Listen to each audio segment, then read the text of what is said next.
waxaan maqlaynay ayaamahan sawaxan ka soo yeedhayay xasan oo gidaarka ka soo go'ay adduunka albaab kasta ka soo xidhmay waxaan arkaynay inuu leeyahay waxaan tegayaa khamiistan lascaan oo tegayaa Soomaalidu waxay ku muumaadaa nimaan ku furi doonin iyo ku rarin xasan koonfur buu ka soo jeestay xamar buu ka soo jeestay Soomaali oo dhan buu cagta mariyay musuq iyo dawlad xumo iyo dastuur la'aan wax walba ayuu dhigay aan dib ugu noqono iyar taariikhdiisa aan dib ugu noqono xasan lascaanood markii rejiimkii Muuse Biixi duqeynayay wuxuu yiri haddaan dab la shidin qiiq ma baxeen oo macnaheedu ugu jeeday haddaydan idinku dhagaxa tuurin madaafiic laydinku marideen maxaa dhagaxa u tuurteen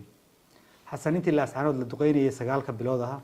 maalin kale ma oran duqeynta ha laga daayo maalin kale ma oran gargaar ha la gaarsiiyo maalin kale qof dhaawacmay ma daaweyn wuxuu ku doodayay muddo badan maxaabiista igu soo wareejiya iyadoo waliba 25 maxbuus iyadoo isaga maanta Muuse maxaabiista u xidhnayd 25 maxbuus in shuruud la'aan diyaarad loo saaray ibadba dunuba gelin lascaanood iyo gobolka Sool iyo intii dagaal ka dhacay ibaduna gelin mashaariicdii iyo miisaaniyadii dadka Soomaaliyeed ka dhaxaysay oo labadaba ka hor joogsay wuxuu aaminsan yahay dhulkii waqooyi la oran jiray oo dhan in Hargeysa looga taliyay ayuu aaminsan yahay khudbadiisii laba habeen ka hor u akhriyay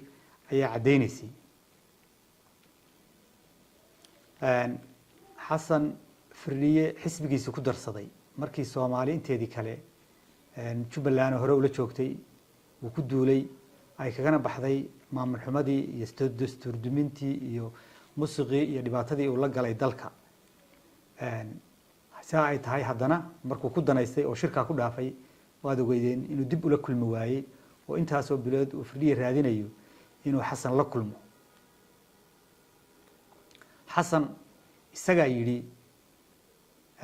Soomaali waxba kama dhaxeeyaan Soomaali isku dan maaha isaga yiri Soomaali isku dhaqan maaha isaga yiri Soomaali isku deegaan maaha isaga yiri Soomaali isku duruuf maaha isaga yiri Soomaalida diinta oo ka kaliya ayaa ka dhaxaysa isaga yiri dabcan hadii ay tahay aynkaas oo Soomaali wax ka dhaxeeyo xitaa darisnimo aanay ka dhaxaynin xasan midnimada uu doonayay in la difaaco ee uu raadinaya maxay tahay isagu hadduu dadka kala qaybinayo oo ficilkiisa ku kala qaybiyay oo afkiisa ku kala qaybiyay oo mabaadiidiisa ku kala qaybiyay dadkii Soomaaliyeed dastuurkii buu tuuray baarlamaankii waa wada ka qaaday waad arkaysay shalay gabadh afduuban oo u dhalay oo maartay madaxa koofiyad weyn soo gashatay waa soo fadhiisatay booskii gudoomiye xubinka baarlamaanka Saacdiyo qof soo fadhiya oo lala hadlayo aan hadlayn aniga ixtaawiye oran mayso afka inta iska furto oran mayso waa aniga waa Saacdiyo qof soo fadhiya yaani heerkaas ayuu marayaa qof xasaanad leh oo jooga booskiisa in qof la soo fadhiisiyo halkaas uu marayaa ra'iisul wasaare ma jiro isaga kaliya baa ra'iisul wasaare al-shabaab amaan darrada waad arkayseen wasiirka arrimaha dibadda ee China oo doonayay inuu booqasho ku yimaado oo Soomaali u heeliyo xilligan crisis ku jiraan hawada Soomaaliya markuu soo galay buu ka noqday meesha ayaan lagu qarxinin xasan waa isii daayo Bukaari isii taagay dawlad xumada ee mabaadi la'aanta iyo xog la'aanta uu dawladba aan war u haynin waxay sababtay iyadoo uu haysto in ka badan 30,000 oo maatay Amisoona iyo nana isugu jira 80,000 ku dhawaado Soomaaliya in al-shabaab labada iridood ay xamar ka fadhido waxay doonaan ka sameeyaan dawladda xubnaha ka dawladda federaalka wuxuu ka dhigay qaar uu ku duulo qaar markay madaxleedkoodu dhamaatay uu yiraahdo doorasho ma qabsan kartaan xasan guri baa ku soo dumay meel uu ka bixulaa yahay wuxuu raadinayaa hadda ascaanood baan tegayaa buu yiri wuxuu raadinayaa beesha Isaaq iyo beesha Dhulbahante dagaal lagu riiqmo inuu dhex maro hore wuxuu u sameeyay dawladihii dunida ee isdiidanaa ee cadaawadu ka dhaxaysay ayuu mid walba heshiis gaar ah la galay deedna dagaalkii iyaga ka dhaxeeyay waxay keentay inay u soo raraan Soomaaliya gudaheeda oo Turkiya uu ku leeyahay saldhigyo military ku leeyahay muxuu ahaa meesha la yiraahdo Muqdisho Al Jazeera uu ku leeyahay haddana ay Yuhuuddu soo damacday iyana meesha la yiraahdo Berbera soo damacday oo tiriyana halkaas aan degayaa hore aynu ogeyn xiisadii Ethiopia aynu ogeyn aynu arkaynay Sacuudiga iyo Imaaraadka oo Yemen isku dilay يعني waxa weeye danihii dunida ee isdiidanay dhamaantood buu wuxuu keenay dalka Soomaaliya gudihiisa dhamaan intaana haddana wuxuu keenayaa inuu gobolka Sool keeno haddana mar kale dabka la saaro dadka halka degan Xasan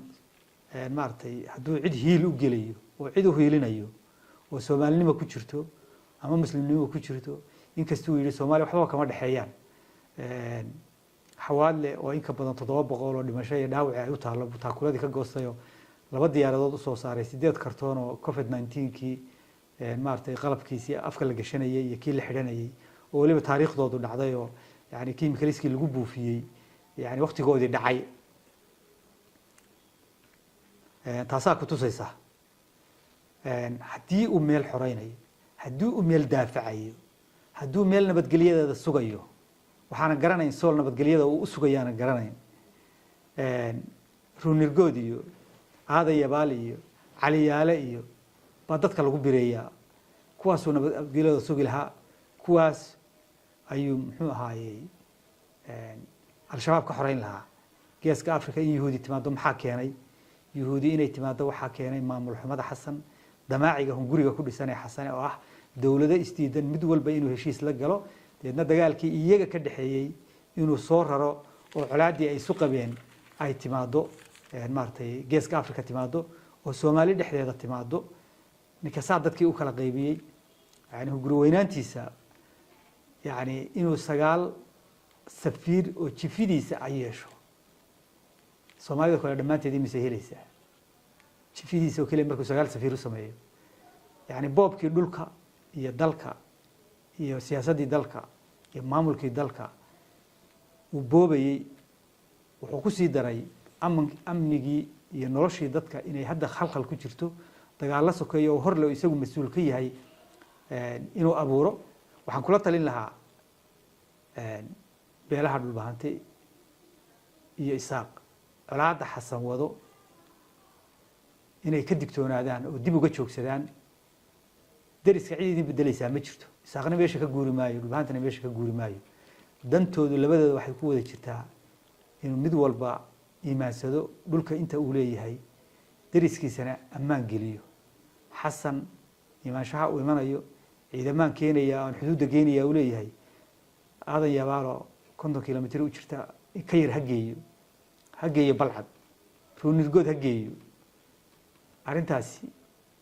waxa weeyaan iyadoo waliba abaara jiraan oo xilli adag dadka Soomaaliyeed ama mandaqadan ama regionkan ay maartay abaara ka jiraan inuu colaad hurinayo Xasan oo diyaarada colaad soo saaray colaad diyaarada soo saarayo uu leeyahay ciidamaan xuduud geenaya xuduud baa ku sugaya yani inuu dadka barakiciyo dadku islaayaan ayuu ka shaqeynayaa wax garadka iyo culimada iyo ganacsatada iyo siyaasiyiinta iyo madaxda meelaha joogta dhamaantood waxaan kula talin lahaa Xasan qoriga dabkee uu sido intaanu ku dhajin dhulka ay joogaan waxa ka digtoonaadeen ninka habeen hore ay ka soo baxday Soomaali isku dan maaha oo isku dhaqan maaha oo isku deegaan maaha oo isku duruuf maaha oo isku qabiil maaha diinta baa ka dhaxaysa oo diinta Mongolia ka joogaba ee muslimka ah yaani isku afka ahayn yaani isku dhaqanka ahayn yaani isku midabka ahayn diintu kaaba soo inaga dhaxayso wuxuu hadaba Xasan inoo soo wada mandaqadan waxa uu soo wado waxa uu doonayaa maartay hore wuxuu isugu dayay waad maqlayseen inuu yiri Garowe iyo Gaalkacay iyo Boosaaso ciidamo federaalku leeyahay baa jooga dhaqso hawl galeen waad maqlayseen waxa uu ka sameeynayo maartay ilaa iyo doorashadii 2023 wuxuu sameeyay abaabul wuxuu galayay wali tiibu wada oo aan wali ku guuleysanin inuu dagaal sokeeyo abuuro oo aan wali ku guuleysanin laakiin uu horiyay tiibu wali la wareegaya waxaan leenahay laga tignaado. Assalaamu calaykum waraxmatullaahi wabarakaatuh.